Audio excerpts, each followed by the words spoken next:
Magandang gabi mga boss. Ito nga pala yung mga camshaft grinder na bubuhin ko. Meron pa dito isa at dalawang cam copier. So ito yung bound to Quezon na naman sa Luzon. So kay Boss Erwin Toledo ito. So ayan mga boss, natapos na natin.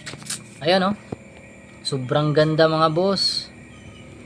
Solid pati pintura kasi Ansal paint yung gamit natin, urethane. So ayan yung kanyang ilalim. Yun. Yun oh. Yun.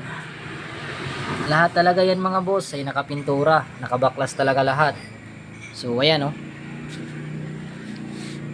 Dito rin. Sobrang ganda nito mga boss. Ayan oh, yung cam nya na ginamit natin just for calibration or testing. So ayan oh. Sobrang kinis niyan mga boss at perfect na perfect yan. At madali lang i-align. Yun oh.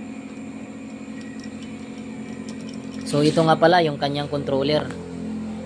Ito yung kanyang controller at ito yung nagsilbing tagahila. So ayun lang mga boss.